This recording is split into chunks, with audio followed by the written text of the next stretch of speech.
And we are live. Hi, Allie. Hey, Jen. It is great to see you.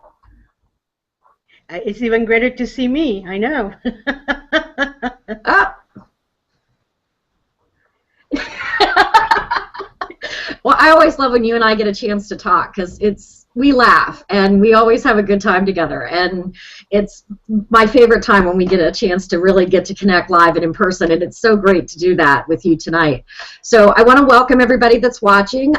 If you're new, you may know Allie from her blogs on Be a Leader, and Be a Mentor is now part of Be a Leader, and Allie is one of our star mentors at Be a Mentor. Allie has great passion. She's a passionista, and she is one of our popular mentors. And so what Be a Mentor is about, if you're not familiar, is a program where we bring in businesses, bring in coaches, educators, people from all walks of life, leaders that are really there to make others better. And so tonight's an opportunity for you to get to know Allie a little bit better. She's going to be presenting about a 20-minute presentation on one of her areas of expertise. So this is an opportunity for you to get to know her, get a little more information, get one-on-one with Allie, and if you have questions that you would like to ask Allie, there is a Q&A set up where you can put your questions in, and I already see Dawn Christie, one of our other writers from Be a Leader, is here with us tonight, and she's already submitted a question, so we'll get to that at the end. So without any further interruption from me, I'm going to give Allie the floor. All right. Thank you, Jen. This is always, always look forward to doing this with you because it's so energizing. Anyways, when we combine our energies, it's just so much. It's like combustion, and it's wonderful. And see, this is what passion is all about. So I am big on personal development. I love helping people to get in touch with what they happen to be all about, because if you want to be effective in business, you gotta know thyself. I mean, there's no two ways about. So to me, this is about self-mastery through personal development. And the program that I want to talk about tonight is about the 5 P's of personal development. It's quite simple, but also it really reaches into your heart so that it helps you know you better. This is about you. This is not about me. This is about you getting to know you better and what to do as you evolve. We never stand still. We think we do, but we don't, and neither does time. So therefore, the better you know thyself, the better you can master yourself. It is just such a win-win and win for those that you're meant to serve, because this is what life is all about. It's about the honor to be in the service of others as we fulfill our own destinies. So one of the 5 P's, and of course that's so me, the first one is passion. You know, just think about this. What if passions for your business would rule your life in a healthy and meaningful way? What does that mean? What would that do for you? Well, you know what? You're going to be living fully with tremendous courage and perseverance, which more than a virtue, it's like sainthood. Anyone who can persevere in life, which is really fueled by your passion, you can't go wrong. You just cannot go wrong. And then the second P is pride. I'm not talking about the false sense of pride that, you know, it's one of the 7 deadly sins, so they tell me. The pride I talk about is like when you're proud about your children, when you're proud about what you have accomplished, you gotta be proud of who you are and what you do, because that really is, you know, when it begins to manifest all around you and everything that you do, oh my goodness, that's when you start building your legacy. What you're leaving behind, how you want to be remembered, and the people that love you will love you even more, and those that don't know you will gravitate towards you because you're proud of what you do, you're proud of who you are. And it's simple. Will the real XYZ please stand up? And when you do, be very proud. So pride is extremely important because you're building your legacy. And the third P is purpose. Yes. We all have a purpose in life. Animals have a purpose in life. Every life form has a purpose. We're not here by coincidence. We're not here because we were thrown from a parachute and we go, oops. No, we have a purpose. And what if that purpose is so clear to you in everything that you do? You know, what will that make of you? Think about it. It's not what you will do for purpose, but what will purpose do for you? You become a better human being. You become a better business person. You become a better anything that you want to be. A better dancer, a better bicyclist, a better soccer player. You can become a better anything because you know your purpose. You know, I mean, you're on the path on what you know you're here to fulfill. And that's what purpose do. You are building a life of fulfillment and everlasting connections. And let me repeat that. You're building a life of fulfillment and everlasting connections. Why? Because you're going to be attracting the people that are like you. And when you are in alignment with who you are, then those people, those like-minded people, are going to be part of all your connections, and those connections are going to want you to win, and they're going to help you. Those are the people you can turn around and say, you know what, can you help me with this? And before you're done asking the question, they're going to say, how soon? So having that kind of purpose very clear in your mind, and you're creating all these new connections, they're going to support you through your life. Be it business, be it career, be it whatever you want to call it, but they're very supportive. Many connections will come and go. Some are here to stay, but they're all are going to help you in fulfilling your own purpose in this life as we know it. So, and then we have the fourth P. And this is one of my favorites because people think just because, for example, you're doing God's work, you should do it for free. No, no. That ain't going to fly, not in my world. So what is the fourth P? It's profits. When you're building a business, whether you're starting from scratch or whether it's already a semi-empire, you gotta have a very clear sense of profits. What is that going to look like? So what if profits, for example, were to reward your intelligence, your dedication, your hard work?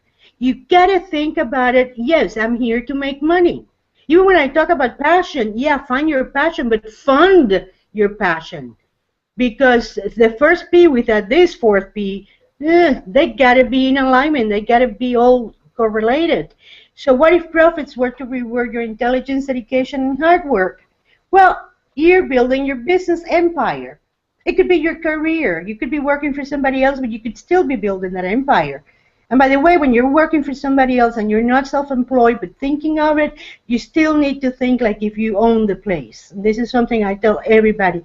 Doesn't matter if you're an employee, doesn't matter what stage you're at, always think that that company is yours. And you'll see complete different results. So that's what it's needed to build your empire. Then the last P, this is a tricky one. Nobody likes it, but actually it's a friend. And the last P is perception. What if perception could be your best friend, and it could also be the enemy? You know, we hear so often, I'm just a messenger, don't shoot me, right? And that pretty much is what perception is. Once you understand how you can turn perception around, you know, for example, let's say that you have a canister that is full of coins, right? And you've had it for a long time. One day you go and pick it up and it breaks. And all the coins are rolling all over the place. So are you going to be angry because the canister broke? Or are you going to be happy because the canister was allowed you to have all that money collected through a couple of years? So see, that's perception, how you look at things. And perception becomes your own truth. So the more clear you get about how you look at things, this could really be your best friend ever. So to me, perception is, I adore perception. I embrace, to me, it's a she. I embrace her. And it's one of my best companions. But you got to know how to use it. Is it, look at things for what they are and how they help you, how they serve you. So those are my 5 P's in the self-mastery program of personal development and mastering yourself.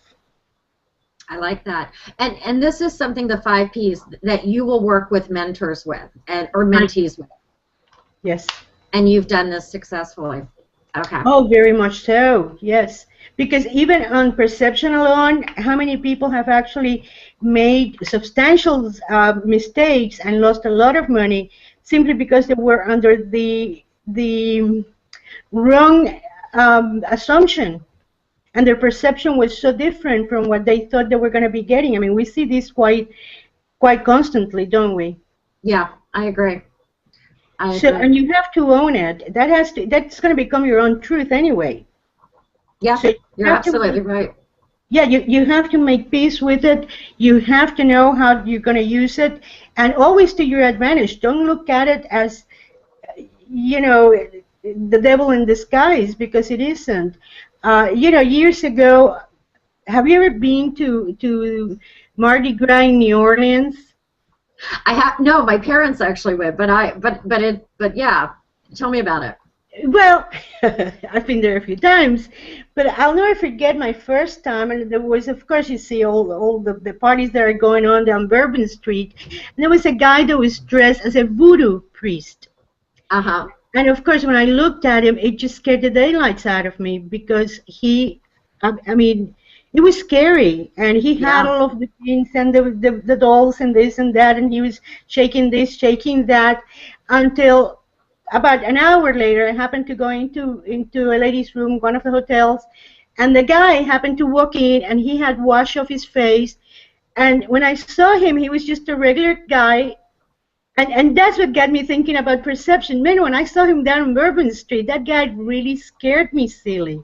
Yeah. And at the end of the day, he's just a regular dude who's just having a little fun looking like somebody else. Yeah, it's just sort of a mask that he was wearing. It was not. It's just different from what you were kind of expecting. It was just all makeup. Exactly, and sometimes, and fear can be so detrimental in any circumstances, be it business, be it life, and sometimes we get frightened by perception. We really do, because we're looking at the glass half empty. Again, we can be looking at things, and that is the time to actually use a mentor. Hey, absolutely. I need help in understanding this. Maybe my glasses need adjusted, Absolutely. I think that is kind of a perception that people have about mentoring, is that it's kind of difficult. I think we've talked about that in some of our chats, is that sometimes admitting that we need help, or that we kind of need that support. Sometimes the first step is saying, hey, I really do need somebody to help me along the way, that maybe is a barrier for some people. They're not sure, and especially if you're going to do something virtual, that can be difficult too, because you don't know who you're going to get on the other side, and that can be kind of a difficult thing to do, especially these days. So I think it's good to kind of put a face to the name, and that was kind of the idea I had behind the series too, is that we don't know who we're going to get. But admitting that we need a mentor, and saying it's okay. Mentoring is, mentoring's been around for forever. I can't even go back in history and not think about it. But it's good to have that person you can lean on, that kick in the pants, that cheerleader, and someone that can help you kind of get to the next level in your career or in your business. That's definitely how mentoring supports people. Yeah, I want to tell you the truth. It's very important that it's going to be a person. They have nothing to gain other than to help you. Exactly. And that's the biggest thing. Yes. Yeah, a mentor is not somebody that's looking for their own agenda. A mentor has your best interest in heart. They're not doing what they feel, they're not trying to impress upon their will on you. So it's not about that. Yeah, definitely.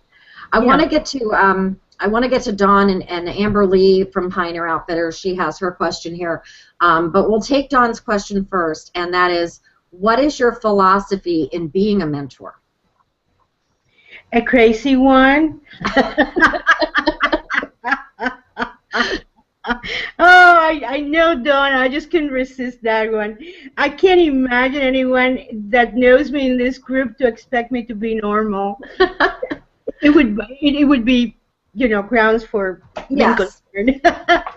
My philosophy about mentorship is it's composed of three different things, actually. The first is excitement for being in the service of.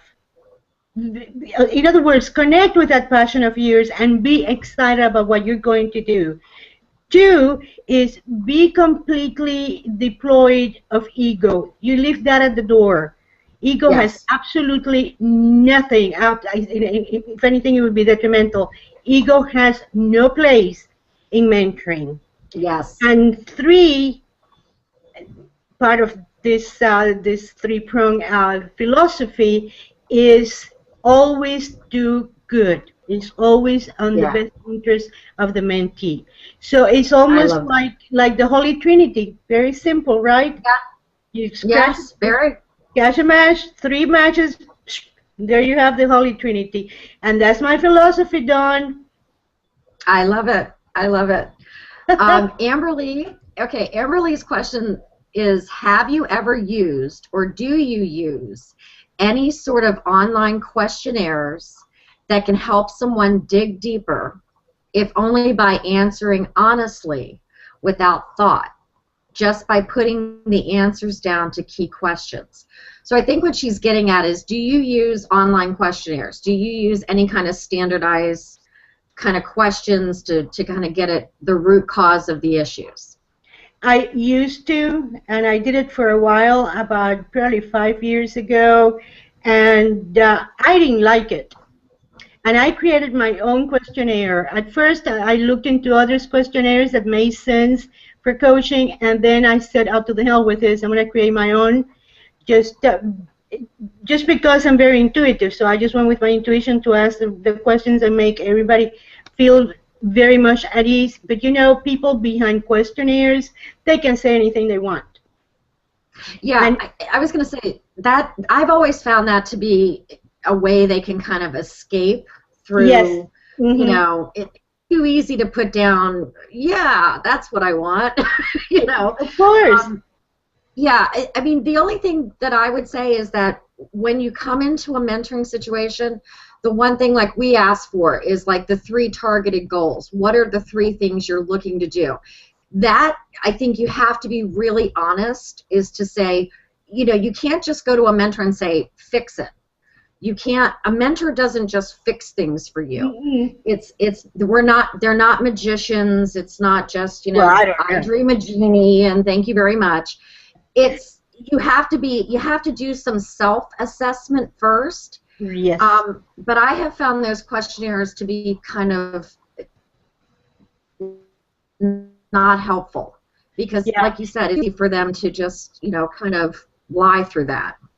Yeah, I personally, in answering Amber Lee's question, I am not for them at all. I think people can do anything with them that they want. Another thing that happens is that they can give it to somebody else to answer the questions for them because they are so insecure. They feel that maybe mom knows me better. She can answer the questionnaire for me. Well, right. No.